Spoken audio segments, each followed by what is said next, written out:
So today's video is going to be about measures of central tendency, dispersion, skewness and kurtosis. Already நம்ம வந்து skewness and கர்டசிஸை பற்றி நான் வந்து special video போட்டிருந்தேன். இப்போ வந்து நம்ம அதை கம்ப்ளீட்டாகவே அந்த யூனிட்டை வந்து பார்க்க போகிறோம். So measures of central tendency. அப்படியே சென்ட்ரல் டெண்டன்சி அப்படின்னா என்ன அப்படின்னா, it is a statistical data is first collected primary or secondary and then classified into different groups according to common characteristics and presented in a form of a table. ஒரு table ஃபார்மில் present பண்ணுறது, அந்த group பண்ணி அதை form பண்ணுறது தான் வந்து central tendency. இது வந்து டிஃப்ரெண்ட் கேரக்டரிஸ்டிக்ஸ் ஃப்ரம் ஒவ்வொரு டேட்டா வந்து டேப்லர் ஃபார்மில் தான் இருக்க வேண்டியிருக்கு. அதனால ரொம்ப ஈஸியாகவும் நம்ம அண்டர்ஸ்டாண்ட் பண்ணிக்கிற மாதிரி இருக்குது. அண்ட் அதுக்கப்புறம் பார்த்திங்கன்னா இந்த டேபிளில் இருந்து கிராஃபோ இல்லை டயக்ராம்ஸோ இல்லை அது மூலமா பெட்டர் இம்ப்ரெஷன்ஸ் கொடுக்கறதுக்கு நமக்கு வாய்ப்பு இருக்குது. அதே மாதிரி நிறைய கிளாசிஃபைட் அண்ட் டேப்லெட்டட் டேட்டா வந்து ரொம்ப ஸ்டாட்டிஸ்டிக்கல் மெத்தட்ஸ்லையும் டூல்ஸ்லையும் வந்து நமக்கு ஒரு கன்க்ளூஷன் ட்ரைவ் பண்ணுறதுக்காக ரொம்ப யூஸ்ஃபுல்லாகவும் இருக்குது. சென்ட்ரல் டெண்டன்சி அண்ட் டிஸ்பர்ஷன் பார்த்திங்கன்னா ரொம்ப ரொம்ப ரொம்ப commonly used statistical tool with large quantity, அதாவது அதிகமான குவான்டிட்டியில் யூஸ் பண்ணக்கூடிய ஒரு விஷயம். இதில் இப்போ ப்ரொஃபஸர் பவுலி அப்படிங்கிறவர் என்ன சொல்லியிருக்காருன்னா, மெஷர்ஸ் ஆஃப் சென்ட்ரல் டெண்டன்சி வந்து அது வந்து ஒரு ஆவரேஜஸ். அது எதுக்காக யூஸ் பண்ணுறோம் அப்படின்னா, ஒரு சிங்கிள் எஃபர்ட்டில் ஒரு விஷயத்தை வந்து அப்படியே பெரிய ஃபுல் ஹோலாக இருக்க ஒரு ரிப்போர்ட்டில் ஒரு சிங்கிள் எஃபர்ட்டில் ஈஸியாக நம்ம வந்து மெஷர் பண்ணிக்கலாம் அப்படிங்கிறதுக்காக அதை கொண்டு வந்திருக்காரு. அதே மாதிரி ஒப்ஜெக்டிவ்ஸ் ஆஃப் சென்ட்ரல் டெண்டன்சி பார்த்திங்கன்னா, மேஜர் ஒப்ஜெக்டிவ்ஸ் வந்து to condense data into single value, அதுக்கப்புறம் to facilitate comparisons between the data. So இது ரெண்டுமே வந்து ரொம்ப மேஜரான ஒரு அப்ஜெக்டிவ்ஸ். பட் அதே மாதிரி டெண்டன்சி ஆஃப் த டேட்டா வந்து பார்த்திங்கன்னா, ஒரு central mind R might value இருந்து அதிலிருந்து ஆவரேஜஸை வந்து கொண்டு வர்றது வந்து சென்ட்ரல் டெண்டன்சின்ற வேர்டு மூலிமா நம்மளுக்கு தெரிஞ்சுக்கிறது. இதில் டிஃப்ரெண்ட் டைப்ஸ் ஆஃப் ஆவரேஜஸ் இருக்குது. அதோட அட்வான்டேஜஸ் அண்ட் டிஸ்அட்வான்டேஜஸை நம்ம பார்க்க போகிறோம். So requisite for a good measurement of central tendency அப்படின்னா, it should be rigidly defined, மொதல் விஷயம். அப்புறம் simple to understand and easy to calculate. அதேமாதிரி அப்சர்வேஷன்ஸ் ஆஃப் டேட்டா பேஸ் பண்ணி தான் இதெல்லாம் இருக்குது. அதேமாதிரி ஃபர்தர் எப்படி மேத்தமேட்டிக்கல் ட்ரீட்மெண்ட் பண்ண முடியும் அப்படிங்கிறத டிசிஷன் மேக்கிங் வர்றதுக்கும் இது ஒரு யூஸ்ஃபுல்லாக இருக்குது. அதேமாதிரி அந்த டேட்டா வந்து லீஸ்ட்டாக வந்து இந்த ஃப்ளக்சுவேஷனில் அஃபெக்ட் ஆகாமல் இருந்திருக்கணும். அதே மாதிரி unduly affected by the extreme values, அது மாதிரி should not be unduly affected அப்படிங்கிறத சொல்கிறாங்க. அதுமாதிரி it should be easy to interpret. there are அதுக்கப்புறம் பார்த்திங்கன்னா there are 3 types of averages. One is mean, median and mode. So basically mean அப்படின்னா ஒரு commonly used single descriptive measure of central tendency. So மீனுங்கிறது very simple and அதை compute பண்ணுறது ரொம்ப easy, understand பண்ணிக்கிறதும் அதே easy. இதில் வந்து ஒரு 3 டைப்ஸ் இருக்குது. ஒன்று வந்து arithmetic mean, geometric mean and harmonic mean. So இது 3 வெரைட்டியில் தான் மீனை வந்து நம்ம கேல்குலேட் பண்ணோம்.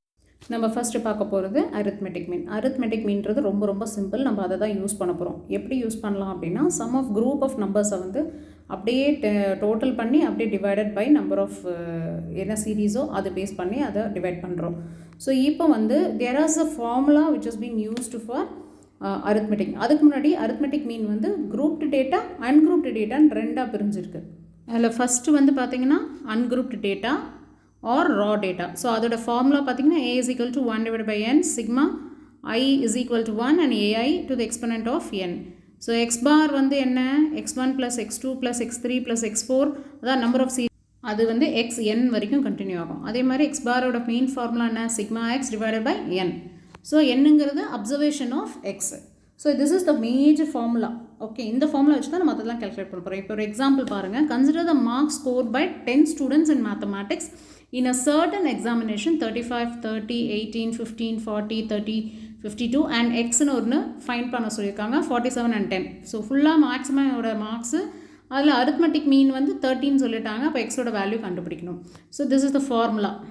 எக்ஸ் பார்ன்றது இந்த whole value divided by number of, that is n. என்னங்கிறது நம்பர் ஆஃப் சீரீஸ். அப்போ 30ங்கிறது அரித்மெட்டிக் மீன் நமக்கு ஆல்ரெடி கொடுத்துருக்காங்க கொஷனில் 30. ஓகே, அப்போது இதை வந்து நீங்கள் சால்வ் பண்ணணும். சால்வ் பண்ணும்போது 277 + x divided by 10 வருது. Then cross multiply, then you will have the value for X. இப்போ அடுத்தது பார்த்தீங்கன்னா குரூப்டு டேட்டா. குரூப்டு டேட்டாவோட ஃபார்முலா இதுதான். So you just note down sigma fx divided by n. Grouped டேட்டாவை நான் ஆல்ரெடி வேறு ஒரு வீடியோலையும் சொல்லியிருக்கேன். லைக் 10 to அந்த சீரீஸ் மாதிரி வரும் இல்லையா, 10 to 20, 20 to 30, ஒரு பர்டிகுலர் குரூப்பிங்குள்ளே அடக்கிறது கிளாஸ் இன்டர்வல்னு சொல்லுவோம். ஸோ அந்த கிளாஸ் இன்டர்வலில் இந்த குரூப்பிங்கை வந்து பண்ண போகிறோம். So that is called interval. Interval மட்டும் இல்லை, கிளாஸ் மார்க்கணும் நம்ம சொல்லுவோம். கிளாஸ் மார்க் வச்சு நம்ம பண்ண போகிறோம். ஸோ இப்போது we have an example. Find arithmetic mean for the following. X value கொடுத்துருக்காங்க, F value கொடுத்துருக்காங்க, that is frequency. Then you have to calculate like sigma fx வேணும். Sigma fx வேணும் அப்படின்னா you have to first do xயும் fயும் multiply பண்ணணும் for each column, each row. So for xயும் fயும் multiply பண்ணி இந்த last columnல வச்சுருக்காங்க. And then அதோட total பார்த்தீங்கன்னா you will get fx. Okay. So total numbers n பார்த்தீங்கன்னா it is 43. So the formula is x bar is equal to sigma fx divided by n. That is equal to the 173 fx கிடைச்சது இல்லையா, other sigma fx. 173 divided by number வந்து 43. So now you get the arithmetic mean 4.02. Now we see a topic called combined arithmetic mean. So combined arithmetic mean அப்படின்னா ரெண்டு மீன் கிடச்சிரும். அந்த ரெண்டு மீனை வச்சும் ரெண்டு சாம்பிள் சைஸை வச்சும் ஒரு மீன் கண்டுபிடிக்கிறது தான் combined arithmetic mean. So sample வந்து வேறு வேறு இருக்கலாம், வேறு வேறு செட் ஆஃப் திங்ஸ் இருக்கலாம், அதோட டோட்டல் அண்ட் அரித்மெட்டிக் மீன் கண்டுபிடிக்கிறது தான் அரித்மெட்டிக் மீன். இப்போ பார்த்தீங்கன்னா ஒரு example, the average mark of a group of 100 students in mathematics are 60 and for other groups of 50 students the average mark are 90. Find the average marks combined group of 150. So இதுலேயே நல்லா தெரியுதா ரெண்டு group கொடுத்துருக்காங்கன்னு. அதாவது 100 ஸ்டூடெண்ட்ஸில் average மார்க்ஸை for mathematics தனியாக கொடுத்துருக்காங்க. And இன்னொரு 50 groups of இதில் வந்து ஆவரேஜ் மார்க் வந்து 90ன்னு கொடுத்துருக்காங்க. ஸோ இப்போ இந்த ரெண்டு குரூப்பையுமே நம்ம கம்பைன் பண்ணோம். ஸோ ஒவ்வொன்றுத்துக்கும் தனித்தனி அரித்மெட்டிக் மீனை கண்டுபிடிச்சி then you have to give the value. So இப்போ நாங்கள் ப்ரீவியஸ் ஸ்லைடோட அந்த ஃபார்முலாவை ஞாபகப்படுத்தி பார்ப்போம். x bar is equal to n1 x1 plus n2 x2 divided by n1 plus n2. Okay. So இங்கே n1ங்கிறது 100 அண்ட் x1ங்கிறது 60, அதே n2ங்கிறது 50 அண்ட் x2ங்கிறது 90. So this is divided by 100 and 50. So thus you will get the combined arithmetic mean value of 70. இப்போ அடுத்து பார்த்தீங்கன்னா in private health club there are 200 members, 100 men, 80 women and 20 children. Average weight of men, women and children are 60, 50 and 35 respectively. Find the average weight of the combined group. இப்போ பாருங்கள் 3 different set of things கொடுத்துருக்காங்க. அப்போது 200 மெம்பர்ஸில் 100 men இருக்காங்க, 80 women and 20 children. So n1 வந்து 100, n2 வந்து 80 and n3 வந்து 20. அதுக்கப்புறம் என்ன ஆகுது, நம்பர் ஆஃப் x1 கொடுத்துருக்காங்க. x1ங்கிறது 60, x2ங்கிறது 50 and x3ங்கிறது 35. ஸோ இது எல்லாத்தையும் மல்டிப்ளை பண்ணிட்டு divided by n1 plus n2 and n3. So ஹோலாக சால்வ் பண்ணி you will get the combined arithmetic mean 53.5.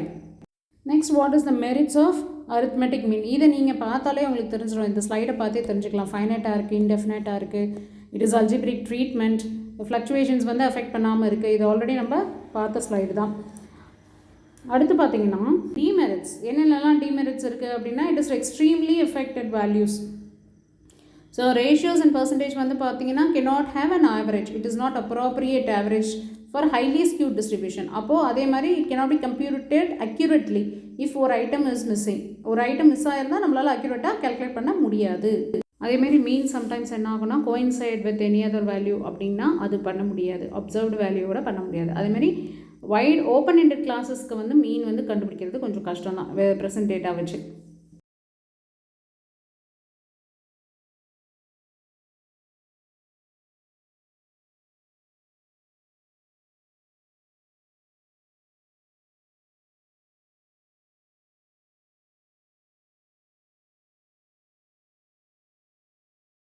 ஒரு சம் பாருங்கள், example, an average daily wage of all the 90 workers in the factory is ₹60. An average daily wage of female workers is 45. Calculate an average daily work of male workers if 1/3 workers are male.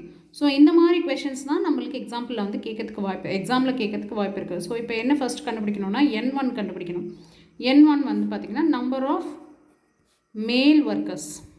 மேல் ஒர்க்கர்ஸில் எப்படி கண்டுபிடிப்பீங்க, 1/3 of R மேல் அப்படின்னு சொல்லியிருக்காங்க. அப்போ total வந்து எத்தனை workers இருக்காங்க, 90 workers. So 90 into 1/3 that will be 30. Okay. So அடுத்து n2 கண்டுபிடிப்பீங்க. எப்படி கண்டுபிடிப்பீங்க, நம்பர் ஆஃப் ஃபீமேல் ஒர்க்கர்ஸ் யாருன்றதை கண்டுபிடிச்சாலே உங்களுக்கு n2 தெரிஞ்சிடும். ஸோ ஆல்ரெடி 90, இங்கே 1/3 இருக்குது அப்படின்னா தட் மீன்ஸ் 2/3 ஆர் ஃபீமேல் இல்லையா. அப்போ this will be 60. So x2 already கொடுத்துருக்காங்க, x bar 2 வந்து ஆல்ரெடி கொடுத்துருக்காங்க. என்ன, ஏன்னா ஃபீமேலை வந்து நம்மளுக்கு கொடுத்துருக்காங்க. ஃபீமேலோட ஆவரேஜ் ஒர்க் வந்து 45. சின்ஸ் n2 வந்து ஃபீமேல்ன்றதுனால x2 வந்து நம்ம அந்த ஆவரேஜ் எடுத்துக்கிறோம். That is nothing but mean of daily wages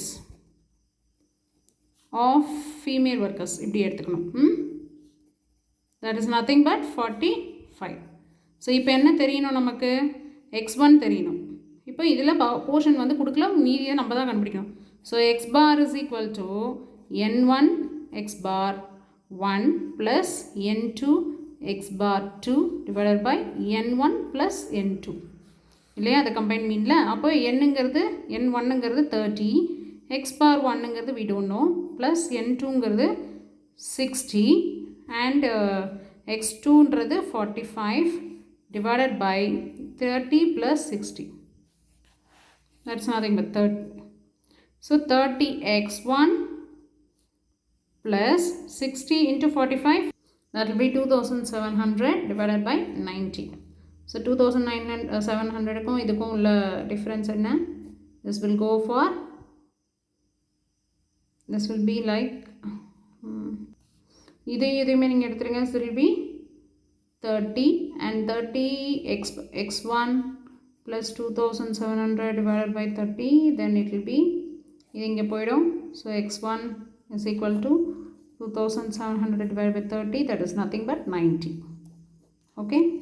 so அடுத்த இன்ட்ரெஸ்டிங் எக்ஸாம்பிள் பாருங்கள். Mean of 25 observations are found to be 78.4.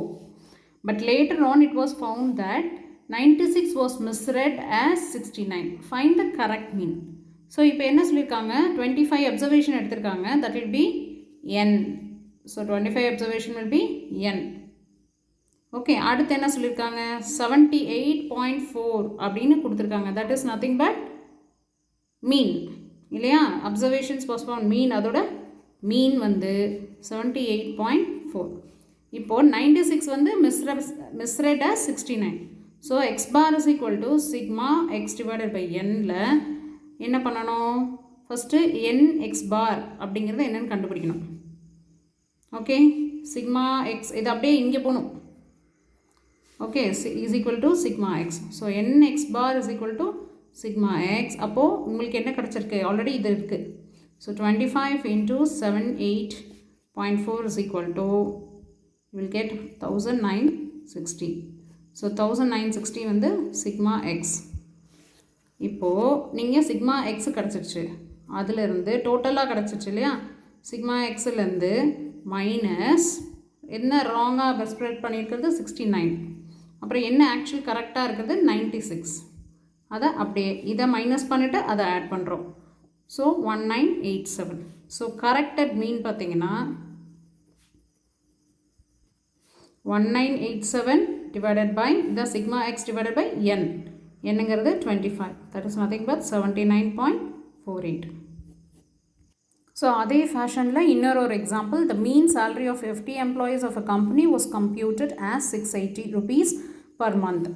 Later it was found that the salary of Mr. X was taken as rupees 270 instead of 720. So what will be the correct mean of the salary? So same way, what is the n? It is 50. What is the mean? That is 680. இல்லையா, அப்போது என்ன சொல்லியிருக்காங்க, sigma x divided by n, that is the x bar. So again what you have got, x bar you have got, n you have got. So x bar into n, that is sigma x. So x bar is 50 into 680, that is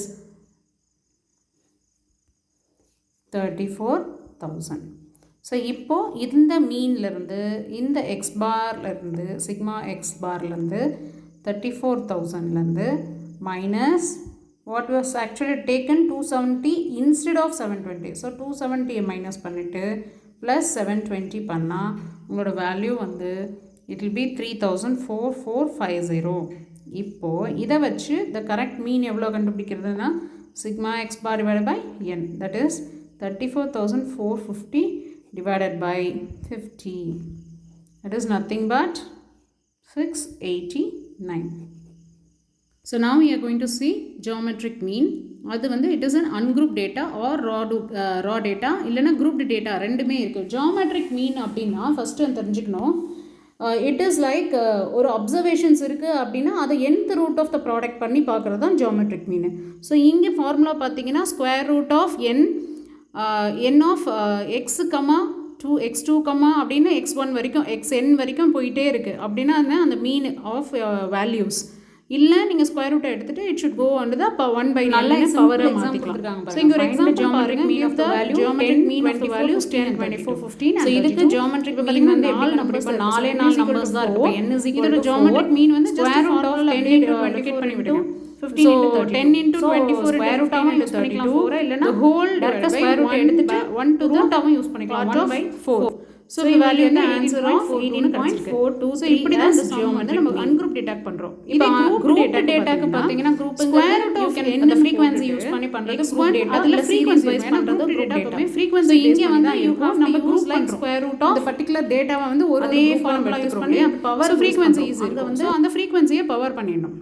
I have given an example. Find the geometric mean of the following data. X 1 2 3 4 னு கொடுத்தாச்சு. frequency வந்து 5 6 5 10.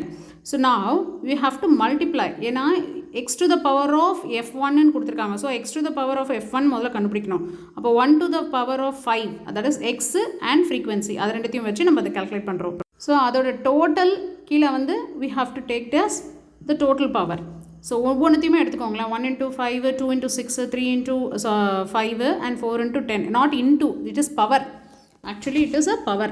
Total வந்து ஃப்ரீக்வன்சியை count பண்ணி பார்த்தீங்கன்னா எத்தனை வந்திருக்கும் அப்படின்னா 26 வந்திருக்கும் என்ன. ஸோ இப்போ நம்ம ஃபார்முலாவில் அப்ளை பண்ணிவிட்டு 26 to the whole power 1ங்கிறது ஃபஸ்ட் ஒன் வேல்யூ, அடுத்தது 64ங்கிறது செகண்ட் வேல்யூ, 243ங்கிறது செகண்ட் வேல்யூ தேர்ட் வேல்யூ, அப்புறம் 10,48,576ங்கிறது ஃபோர்த் வேல்யூ. இது எல்லாத்தையுமே மல்டிப்ளை பண்ணிவிட்டு அதை வந்து square root of 26th time பண்ணிங்கன்னா you will get the value. So here as usual we will get the merits and demerits of using the mean. ஒன்று வந்து merits வந்து construction of index number வந்து ரொம்ப யூஸ்ஃபுல்லாக இருக்கும். இது fluctuations வந்து பெருசாக அஃபெக்ட் பண்ணாது. அண்ட் observation வந்து based on all the mean is based on the observations. அது என்ன இருக்கோ அது பேஸ் பண்ணி தான் வந்திருக்கும். merits பார்த்தீங்கன்னா இது கொஞ்சம் கஷ்டமாக இருக்குது இல்லையா. ஃபார்முலாவே நம்ம ஞாபகம் வச்சுக்கிறதுக்கு கஷ்டமாக இருக்குது.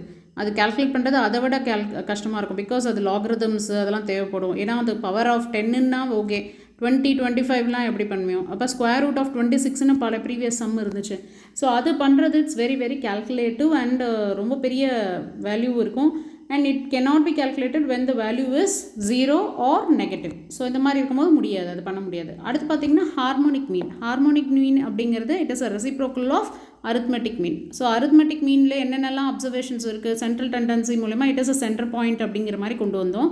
பட் இங்கே ஹார்மோனிக் வந்து எதுக்காக யூஸ் பண்ணுறாங்கன்னா roots of 2 variables and they have different measures. அதோட வேல்யூஸ் வச்சு டிஃப்ரெண்ட் மெஷர்ஸ் கண்டுபிடிக்கலாம்.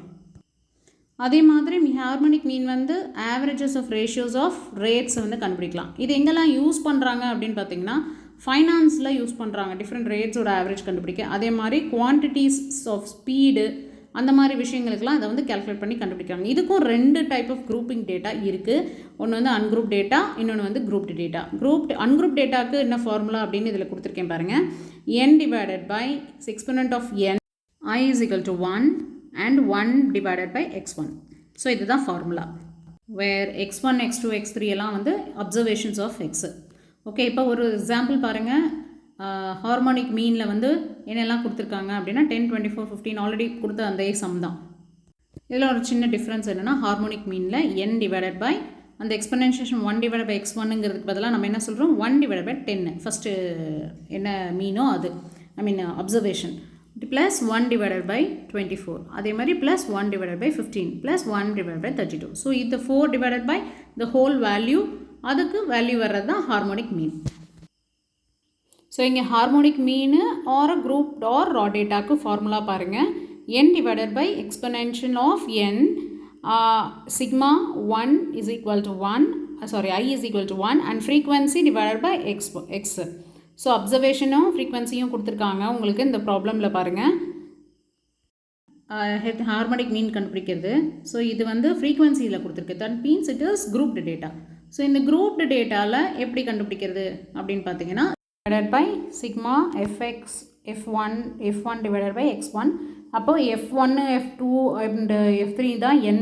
ஓகேங்களா, அந்த ஃப்ரீக்வன்சி எல்லாம் டோட்டலாக ஆட் பண்ணி அதுதான் வந்து n. இப்போ இந்த சம்மில் பாருங்கள் x1 கொடுத்துருக்காங்க, x கொடுத்துருக்காங்க, f ஃப்ரீக்வன்சி கொடுத்துருக்காங்க. இதில் வந்து 1 x அண்ட் f இப்போ இது ரெண்டுத்தையும் கொடுத்தாச்சா. ஸோ இப்போ இதை வந்து நம்ம ஃபார்முலாவில் கொடுக்கணும். இப்போ என்னங்கிறது என்ன, f1 + f2 + f3 and so on up to fn. அப்போ இது ப்ளஸ் இது, அதாவது f எல்லாமே ஆட் பண்ணணும். ஸோ f எல்லாமே 5, 10, 16 and 26. So n is equal to 26. Okay.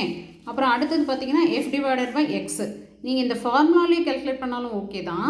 Like sigma x is equal to sigma x bar is equal to 20, என்னங்கிறது 26ன்னு கண்டுபிடிச்சிட்டோம். அப்போ f1ங்கிறது 5, okay, and divided by 1. So 5 divided by 1 plus 6 divided by 2, 6 divided by 2 plus 5 divided by 3, 5 divided by 3 plus 10 divided by 4, 10 divided by 4. இது இப்படியும் பண்ணலாம், இல்லை இப்படியும் சால்வ் பண்ணிக்கலாம். So f divided by x அப்படின்ட்டு 5 divided by 1 what is the value, அதே மாதிரி 6 divided by 2 what is the value, 5 divided by 3 what is the value, அது மாதிரி 10 divided by 4 what is the value. இதையும் கண்டுபிடிச்சிட்டு அதுக்கப்புறம் இங்கே ஆட் பண்ணிக்கலாம். So totally the value will be 26 divided by 12.1667, that is nothing but 2.137 the harmonic mean of grouped data. So now we are going to compare this 3 mean. இதில் என்ன beauty இருக்குது அப்படிங்கிறத தெரிஞ்சுக்கணும் அப்படின்னா, இப்போ அரித்மெட்டிக் மீன் வந்து எப்போவுமே ஹார்மோனிக் மீனை விட கிரேட்டராக தான் இருக்கும். அதே மாதிரி ஹார்மோனிக் மீன் வந்து ஜியோமெட்ரிக் மீட்டை விட அதிகமாக தான் இருக்கும். ஆனால் எல்லாத்தோட அதிகமாக இருக்கக்கூடியது arithmetic mean. So this is the comparison of those ratio. இதுக்கு ஒரு ஃபார்முலா இருக்குது, am into hm that is equal to gm thus exponent of 2. அப்போ நீங்கள் ஜியோமெட்ரிக் மீன் வேணும் அப்படின்னா அரித்மெட்டிக்கும் ஹார்மோனிக் மீனையும் மல்டிப்ளை பண்ணால் அரித்மெட்டிக் வந்து will be to the exponent of 2. அப்போ அதோட ஹாஃப் போர்ஷன் தான் இது இருக்கும் அப்படிங்கிறத சொல்கிறாங்க. ஸோ இங்கே ஒரு எக்ஸாம்பிள் பாருங்கள். Find the harmonic mean of 2 numbers a and b if the arithmetic mean is 16 and geometric mean is 8. நம்ம ஃபார்முலாவில் என்ன பார்த்தோம், am into hm is equal to gm the exponent of 2. நமக்கு gm கொடுத்துருக்காங்க, am கொடுத்துருக்காங்க. So we have to find harmonic mean. So am வந்து 16, harmonic mean வந்து எக்ஸ்ன்னு வச்சுக்கிட்டு ஜியோமெட்ரிக் மீன் வந்து to the exponent of 2. So 16க்கு exponent of 2 8 தான் வந்து வேல்யூ, அதுக்கு எக்ஸ்பெனண்ட் பண்ணால் 64 ஸ்கொயர் ஆக்சுவலாக. ஸோ 64க்கு அந்த சைடு நீங்கள் 16 கொண்டு போயிட்டீங்கன்னா so 64 divided by 16 then harmonic mean will be 4. இப்போ அந்த ஈக்குவேஷன் நீங்கள் பாருங்கள் எப்படி இருக்குன்ட்டு, ஈஸியாகவே புரியும். ஏன்னா 8ங்கிறது 16ல் ஒரு போர்ஷன், அப்போது 64 அப்படி 4ங்கிறது அதை விட ஒரு கொஞ்சம் கம்மியாக இருக்குது. ஸோ அரித்மெட்டிக் மீன் வந்து எப்போவுமே greater than everything other 2, but harmonic மீன் தான் இருக்கிறதுல லீஸ்டாகவும் இருக்குது. Thus it proves the equation here. So today end of the class.